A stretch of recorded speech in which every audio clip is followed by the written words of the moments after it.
자, 오늘은 외부 은하에 대해서 배울 겁니다. 지난번에 우리가 외계 행성계 탐사 방법에 대해서 했었죠. 오늘은 이제 은하에 대해서 한번 해볼 거예요.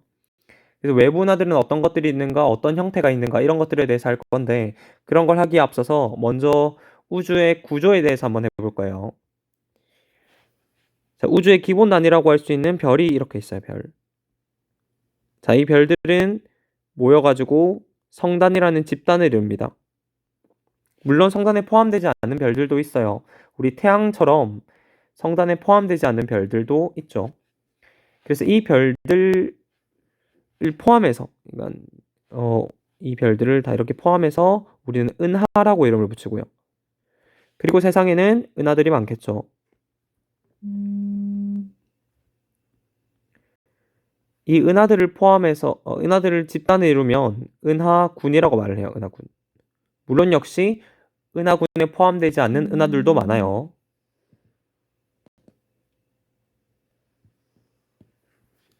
은하 이렇게 있죠. 그리고 이 은하들을 포함하는 집단을 우리는 은하단이라 부르고요. 은하단. 그리고 세상에는 역시 은하단이 많겠죠. 은하단, 뭐 다른 은하단이 많아요.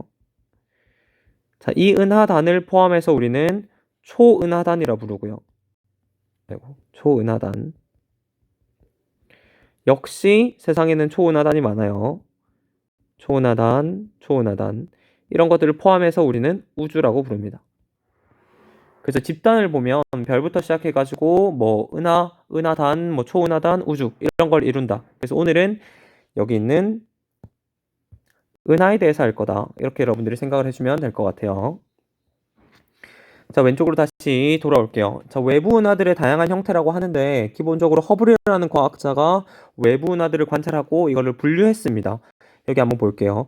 당시 안드로메다 성운으로 알려져 있는 곳까지의 거리를 측정했는데 이미 우리가 알고 있는 우리 은하의 지름보다 훨씬 크다는 것을 알게 됐고 이로 인해 외부 은하의 존재를 알기 시작했다. 이렇게 우리가 말을 하는데 이 말은 뭐냐면 이렇게 한번 설명을 해볼게요. 여기 우리 은하가 이렇게 있다고 생각을 해봅시다. 여기 우리 은하. 그리고 여기 태양이 있어요. 태양. 그리고 그 당시 알려져 있는 안드로메다 성운 같은 경우는 뭐 여기쯤 있다고 생각을 했겠죠. 성운이니까 당연히 우리 은하 안에 포함되어 있을 거다. 이렇게 생각을 했어요. 그래서 우리로부터 여기까지 거리를 측정해 봤더니 이미 우리가 알고 있는 이미 우리가 알고 있는 우리 은하의 거리보다 훨씬 더 멀리 있더라. 다시 말해서 안드로메다 성운이 우리 은하 안에 있는 게 아니라 우리 은하 밖에 있구나. 이거 뭐지? 아, 이거 새로운 은하구나. 우리 은하에 속해 있는 일부분이 아니라 새로운 은하구나. 이렇게 생각을 하는 거죠. 그래서 지금 우리는 얘를 우리는 안드로메다 은하라고 지금 부르고 있죠. 자, 이때부터 허블이 외부 은하는 굉장히 많겠구나 해서 외부 은하들을 막 찾기 시작해요. 그래서 그걸 이용해서 분류를 한 게 밑에 있는 허블의 분류 체계라고 여러분들이 보면 됩니다. 자, 밑에 한번 내려와 볼게요. 자, 허블의 은하 분류 체계를 봤을 때 기본적으로 가시광선 영역에서 관측했다. 그 말은 뭐냐면 자, 허블이 이제 밖에 나가서 은하를 막 관찰하겠죠. 물론 이제 망원경을 이용할 겁니다. 자, 그때 눈으로 보이는 것들만 관측을 했어요. 여러분들 눈은 가시광선 영역을 볼 수 있는 눈이거든요. 그래서 눈으로 볼 수 있는 것들만 관측해서 이 은하 분류 체계를 만들었다. 이렇게 여러분들 생각을 하면 되고요. 그 모양에 따라서 크게 세 가지로 봅니다. 타원인지 나선인지 아니면 모양이 불규칙한지 이렇게 우리가 봐요. 자, 그리고 그 결과 나온 그림이 밑에 있는 이 그림이거든요. 이 그림. 자, 여러분들이 이 그림을 보면서 첫 번째로 주의해야 될 게 뭐냐면 이 표는 단순히 은하를 분류한 거에 불과하지 은하의 진화 과정과는 무관하다. 자, 이 그림은 지난번에 옛날에 우리가 했던 별의 진화 과정 그림과 좀 비슷한 형태로 흘러가죠. 그러다 보니까 왼쪽에 있는 게 진화해서 오른쪽으로 진화해 나가는구나 그렇게 생각을 할 수 있는데 실제로는 그거와 무관하다. 그냥 형태만 이렇다. 여러분들이 생각을 해주면 될 것 같아요. 그냥 분류만 한 거다. 그렇게 여러분들이 생각을 해주면 될 것 같아요. 자, 크게 세 가지로 봐요. 여기 있는 타원 은하, 그리고 나선 은하, 그리고 불규칙 은하. 자, 물론 나선 은하 같은 경우는 여기 정상 나선 은하, 막대 나선 은하 두 개로 나누고요. 그리고 방금 선생님이 체크하지 않은 아는 하나가 있죠. 여기 렌즈형 은하. 이게 하나 있어요. 렌즈형 은하 같은 경우는 타원 은하랑 나선 은하 그 중간 부분에 있거든요. 중간 형태라고 생각을 하면 되고 우리 교육 과정에서는 크게 자세히 다루지 않아요. 그래서 우리는 타원 은하, 나선 은하, 불규칙 은하만 여러분들이 생각을 해주면 될 것 같아요. 자, 첫 번째는 타원 은하부터 해보겠습니다. 첫 번째는 타원 은하. 자, 먼저 왼쪽에 있는 글을 먼저 읽고 한번 해볼게요. 타원 은하는 이거 하면서 해야겠죠. 타원 은하는 나선팔이 없으며 타원 형태의 은하다. 그러니까 위에 그림을 보면 나선 은하 같은 경우는 이렇게 팔 같은 게 있죠. 이렇게 팔 같은 게 있죠. 근데 타원 은하는 이런 게 없다. 그냥 동그란 타원 형태에 불과하다. 이렇게 보고요. 타원 은하 중에서도 얼마만큼 찌그러졌느냐 이거에 따라서 또 분류를 하거든요. 그래서 E0부터 E7으로 갈수록 타원이 찌그러진 정도가 커진다 이렇게 볼 수 있고요. 그리고 하나의 특징은 성간물질이 적어가지고 새로운 별의 탄생이 거의 없으며 그리고 대부분 늙은 은하로 구성되어 있다 이렇게 보죠. 이건 여러분 옆에 쓰면서 같이 한번 해볼게요. 첫 번째 타원 은하 같은 경우는 나선팔이 없고요. 그냥 이런 타원 형태야. 근데 두 번째 선생님이 줄친 것처럼 이 찌그러진 정도가 조금씩 달라요. 많이 찌그러진 것도 있고 적게 찌그러진 것도 있겠죠. 그래서 가장 적게 찌그러진 것, 그러니까 원에 가까운 거를 이 제로라고 보고요. 가장 많이 찌그러진 거를 이 세븐이라고 말을 합니다. 그래서 이 제로부터 이 세븐까지 있고 숫자가 커질수록 더 많이 찌그러진다. 이렇게 여러분들이 생각을 하면 될 것 같고요. 타원 은하는 기본적으로 전체적으로 봤을 때 아까 위에서 본 것처럼 은하는 기본적으로 이 별들이 굉장히 많죠. 안쪽에 은하 안에는 이런 별들이 굉장히 많아요. 자, 그걸 봤을 때 타원 은하도 역시 별이 굉장히 많을 거란 말이에요. 그런데 어떤 별들이 많냐? 얘는 늙은 별들이 주로 많아요. 젊은 별이랑 늙은 별이랑 이렇게 있는데요. 젊은 별, 그리고 늙은 별이 이렇게 있는데 얘는 대부분 늙은 별이다. 대부분 늙은 별이다. 왜냐면 젊은 별이라는 거는 이제 막 태어나는 별들을 말하거든요. 별들이 태어나려면 여러분 뭐가 필요해요? 우리 별의 진화 과정, 별의 탄생에서 했을 때 성간물질이 필요하단 말이에요. 성간물질이 많이 모여 있어야만 새로운 별들이 탄생할 확률이 높아져요. 그런데 타원 은하 같은 경우는 이런 성간물질이 거의 없어요. 성간물질이 거의 없어. 다시 말해서 별을 만들 수 있는 재료가 거의 없습니다. 그래서 성간물질이 거의 없다 보니까 젊은 별들이 많이 없고 예전에 이미 만들어져 있었던 예전에 있었던 그 늙은 별들이 아직도 살아있는 거죠. 그래서 늙은 별들이 주로 많다. 그렇게 생각을 해주면 될 것 같아요. 자, 두 번째로는 나선 은하를 보겠습니다. 자, 나선 은하는 여기 은하핵과 은하핵을 포함하는 중앙 팽대부로 구성되어 있고요. 그리고 나선팔도 있다. 이렇게 보고 중심에 막대 모양의 구조가 있는 막대 나선 은하와 막대 구조가 없는 정상 나선 은하로 분류를 한다. 여기도 역시 여기 그 타원 은하 같은 경우는 숫자로 표현을 했는데 여기는 A, B, C로 표현을 해요. A에서 B로 갈수록 A에서 B, C로 갈수록 중앙 팽대부의 크기가 감소하고 나선팔이 열리면서 얇아진다. 그리고 나선팔은 성간물질이 많아 젊은 별이 많고 중앙 팽대부와 헤일로는 늙은 별들로 구성되어 있다. 이렇게 보죠. 자, 이것도 같이 한번 볼게요. 자, 2번은 나선 은하. 자, 나선 은하는 기본적으로 중앙에 이렇게 은하핵이 있고요. 그리고 주변에 어떻게 표현을 할까?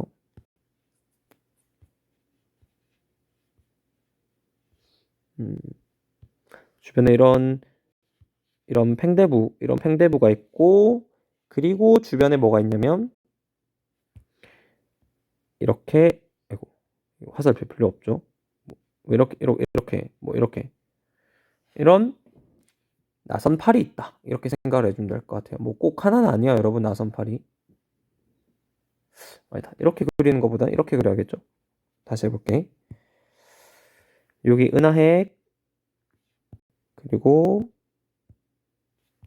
중앙 팽대부, 그리고 나선팔이 뭐 이렇게 보통 이렇게 그리거든요. 뭐 이렇게 돼 있다. 이렇게 여러분들 생각해 주시면 될 거고, 그냥 편의상 그냥 선생님이 이거 중앙 팽대부랑 은하핵 포함해서 그냥 하나로 그리고 나선팔 그냥 이렇게 그릴게요. 편의상. 자, 이렇게 기본적으로 구성이 돼 있다라고 보고요. 두 번째, 중심부에 막대 모양의 구조가 있는 막대 나선 은하와 막대 구조가 없는 정상 나선 은하로 구분이 된다라고 하는데, 어떤 거냐면 이런 거예요. 두 개로 구분하고, 막대 나선 은하, 그리고 정상 나선 은하. 자, 기본적으로 영어로는 막대 나선 은하는 SB로 쓰고요. 대문자. 그리고 정상 나선 은하 같은 경우는 S로만 써요. 됐죠, 여러분? 그리고 막대 나선 은하 같은 경우는 어떻게 생겼냐면 이렇게 중심 부분이 있고 막대가 이렇게 있고요. 이렇게 막대에서 이렇게 팔이 이렇게 나와요. 정상 나선 은하 같은 경우는 이렇게 그냥 그리면 되겠죠. 중앙 부분이 있고 이렇게 돼 있다. 이렇게 여러분들이 생각을 해주면 될 것 같아요. 모양이 좀 다르죠? 이렇게 여러분들이 생각을 해주고, 세 번째, A에서 C로 갈수록 중앙 팽대부의 크기가 감소하고 나선팔이 열리면서 짧아진다. 이렇게 말을 하는데 어떤 말인지 볼게요. 세 번째 거.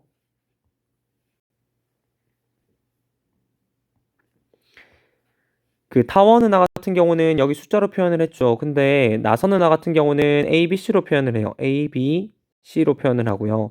A 같은 경우는 팽대부가 커요, 조금. 그리고 얘들이 조금 이렇게 좀 굵고요. 굵고 이렇게 안쪽에 조금 들어가 있어요. 그러니까 넓게 퍼져 있지 않은 상태고요. 자, B, C로 갈수록 어떻게 되냐면 C로 갈수록 팽대부가 이렇게 작아지고요. 나선팔이 얇아지면서 이렇게 열려요. 그래서 A보다는 C가 팽대부가 훨씬 더 작고 나선팔이 얇아지면서 훨씬 더 활짝 열린 형태가 만들어진다. 이렇게 생각을 해주면 될 것 같아요. 그리고 마지막 네 번째, 나선팔은 성간물질이 많아서 젊은 별이 많고 중앙 팽대부와 헤일로는 늙은 별들로 주로 구성되어 있다. 이렇게 표현을 하죠. 이건 어떤 말인지 한번 볼게요. 자, 여기서 봤을 때 아까 위에 타원은 했던 거를 이용을 할 거예요. 이 별 했던 부분 있죠. 이 부분. 이거 이용을 해볼게요. 자, 기본적으로 젊은 별이 많으려면 성간물질이 많아야 된다. 늙은 별은 지금 현재의 성간물질의 양과 관련이 없다. 이렇게 여러분들이 생각을 해주고요. 여기로 한번 올게요. 자, 여기 나선 은하에서 봤을 때 이 팔 부분 있죠. 이 팔 부분. 이 팔 부분에는 기본적으로 성간물질이 많아요. 여기는 기본적으로 성간물질이 많아요. 성간물질이 많다는 건 뭐죠? 젊은 별들이 탄생할 확률이 높다. 젊은 별들이 탄생할 확률이 높아요. 그리고 젊은 별들이 많고요. 근데 이 중앙 부분 있죠. 중앙 부분은 이렇게 볼게요. 여기 있는 중앙 부분은 성간물질이 많이 없어요. 미안. 여기 성간물질이 많이 없어. 성간물질이 많이 없다는 건 뭐죠? 젊은 별들이 탄생할 확률이 적다. 대신에 뭐가 많냐면 늙은 별들이 많아요. 그래서 보면 타원 은하는 그냥 하나 통째로 그냥 늙은 별이 많아 이렇게 생각을 하면 되는데, 나선 은하 같은 경우는 중앙에 있는 팽대부는 늙은 별들이 많고 그리고 나선팔에는 젊은 별이 많다 이렇게 말을 하죠. 그리고 이 그림에서 이 글에서 헤일로라는 말이 나오는데, 헤일로는 그렇게 어려운 개념은 아니에요. 다시 저 나선 은하로 돌아가 볼게요. 그림 하나 더 그릴게. 있고 팔이 이렇게 있죠. 그리고 중앙 팽대부 뭐 은하핵도 있고 나선팔도 있고 이렇게 있죠. 근데 이 주변에 이렇게 둘러싸고 있는 뭐랄까 어,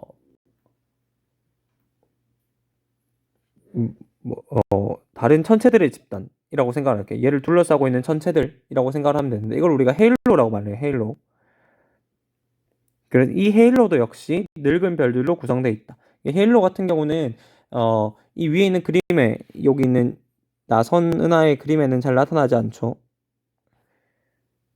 그러나 우리가 이 은하를 봤을 때 어떤 느낌으로 우리가 받아들여야 되냐면, 은하를 봤을 때 은하 하나 관측했어. 그러면 이렇게 탁 이렇게 나타나는 건 아니거든요. 은하를 딱 관측을 하면 뭔가 이 주변을 뭐 이렇게 둘러싸고 있어요. 이렇게. 이걸 우리는 헤일로라고 말을 해요. 여기도 뭐 다른 천체들이 있다, 그렇게 여러분들이 생각을 해주면 되고요. 여기 있는 별들은 주로 늙은 별들로 구성되어 있다, 이렇게 여러분들이 보면 돼요. 세 번째, 불규칙 은하. 얘는 이름에서 보이다시피 불규칙해요. 모양이 없어. 그냥 특징적인 형태를 가지고 있지 않고, 얘는 어떤 특징이 있냐면, 형태는 특별한 형태가 없지만 성간물질과 젊은 별들이 대부분 분포하고 늙은 별들도 일부 있다라고 하는데, 대부분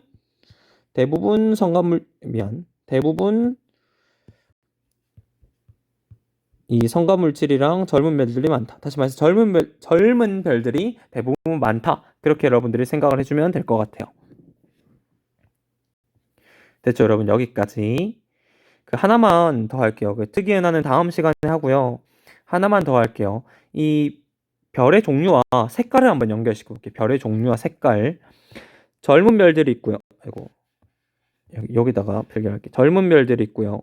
늙은 별들이 있어요. 여러분들 생각했을 때 에너지를 지금 한창 만들고 있는 애들 누구예요? 주로 젊은 별들이죠. 늙은 애들은 이제 에너지를 조금씩 써가면서 죽음에 가까워지는 애들이란 말이야. 그렇다 보니까 젊은 별들은 주로 색깔이 푸른색이에요. 뭐 거의 대부분이겠죠. 푸른색이고요. 늙은 별들은 주로 붉은색이야, 여러분. 붉은색. 그럼 여기로 와볼까? 타원 은하 같은 경우는 여러분 어떤 별들이 많냐면 늙은 별들이 많죠. 그래서 대부분 얘들은 좀 붉은색으로 보이고요. 나선 은하 같은 경우는 어떻게 되겠어요? 여기 오른쪽 위에 있는 그림을 이용할게. 나선 은하 같은 경우는 중앙 팽대부는 좀 붉은색으로 보일 거고, 주변에 있는 헤일로도 역시 붉은색으로 보일 건데, 나선팔은 무슨 색이죠? 나선팔은 좀 파란색으로 보일 거죠. 색깔이 조금 다르게 보일 거예요. 그리고 마지막 여기 불규칙 은하는 선생님 그림을 안 그렸지만 성간물질이랑 젊은 별들이 대부분 분포하는 것으로 보아 주로 푸른색으로 보일 거다. 이렇게 여러분들이 생각을 해주면 될 것 같아요. 오케이, 오늘은 여기까지 할게요.